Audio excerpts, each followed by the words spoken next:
지난 22일 정부의 2020년 세제 개편안이 발표된 이후 투자자들은 물론 시장에서 의견이 분분합니다. 증권부 박혜린 기자와 관련 내용 자세히 알아보도록 하겠습니다. 안녕하십니까? 박 기자, 세제 개편안 일부가 바뀌었어요. 먼저 간략히 내용 정리해 주시죠.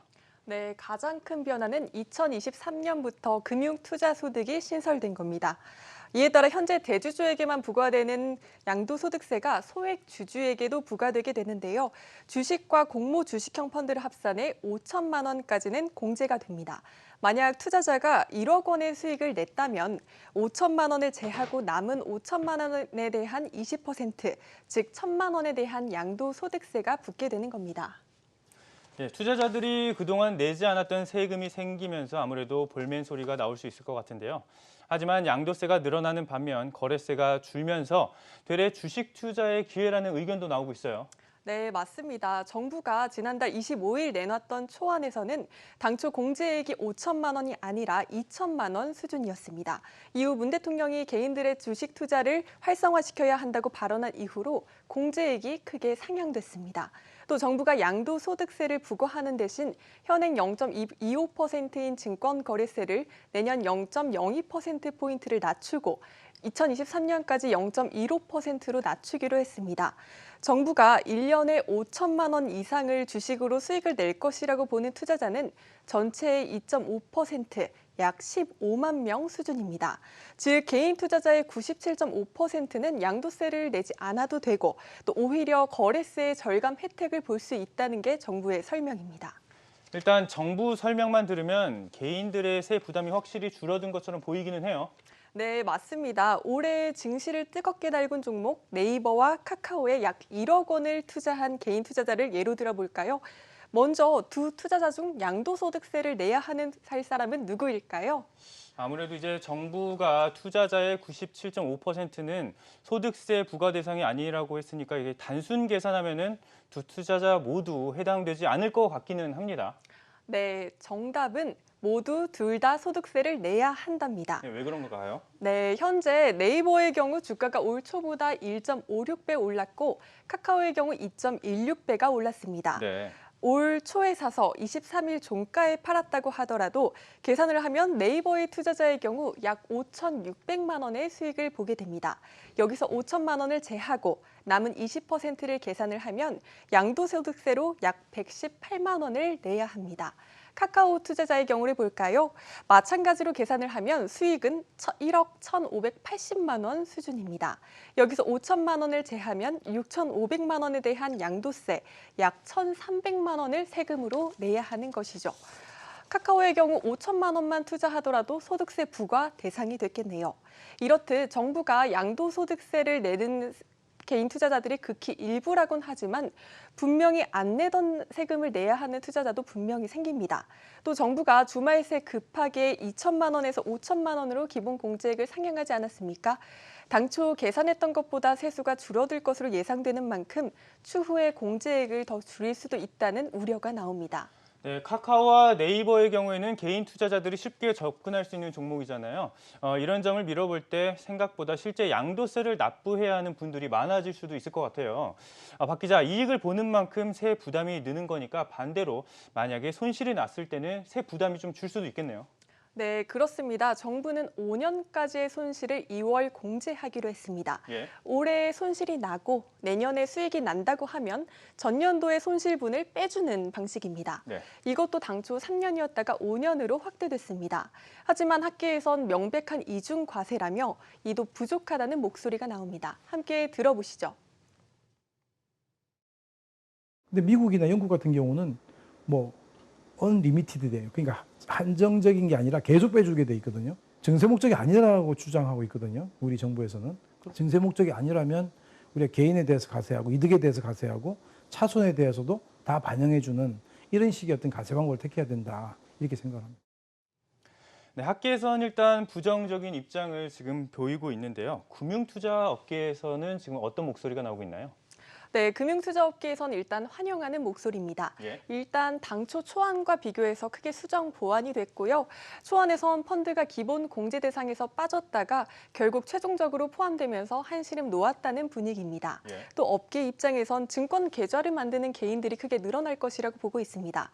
1인당 공제액이 5천만 원이니까 가족의 명의로 계좌를 새로 개설하는 분들도 생길 것이라고 내다보는 겁니다. 다만 거래세가 소폭 인하되긴 했지만 언제까지 폐지하겠다 이런 로드맵이 제시되지 않아서 이런 부분은 아쉬움으로 꼽힙니다. 업계의 목소리를 들어보시죠. 면세점이 비록 상향되긴 하지만 여전히 증권거래세가 존재함에 따라서 둘 다 내시는 투자자들이 일부는 존재하실 거거든요. 증권거래세의 폐지 스케줄이 여전히 제시되지 않았다는 점에서 여전히 투자자들의 우려가 그 부분에 있어서는 조금 남아있지 않을까 생각을 하고 있습니다. 네, 업계의 목소리 들어보셨는데요. 또 이렇게 장기 투자 시 세액 공제 혜택이 주어지지 않는 점과 또 기본 공제에 포함되는 주식형 펀드의 경우 채권형 펀드나 이런 혼합형 펀드가 존재하기 때문에 주식형 펀드의 비율을 어떻게 가져갈 것이냐에 따라서도 2023년 제도 시행까지 의견이 분분할 것으로 보입니다. 네, 기본적인 세제안 개편안에 대해서는 어느 정도 환영하지만 구체적인 내용이 빠졌다는 건 다소 아쉽다는 의견이 나오고 있네요. 지금까지 증권부 박혜린 기자와 세제 개편안에 대해 이야기 나눠봤습니다. 오늘 말씀 고맙습니다.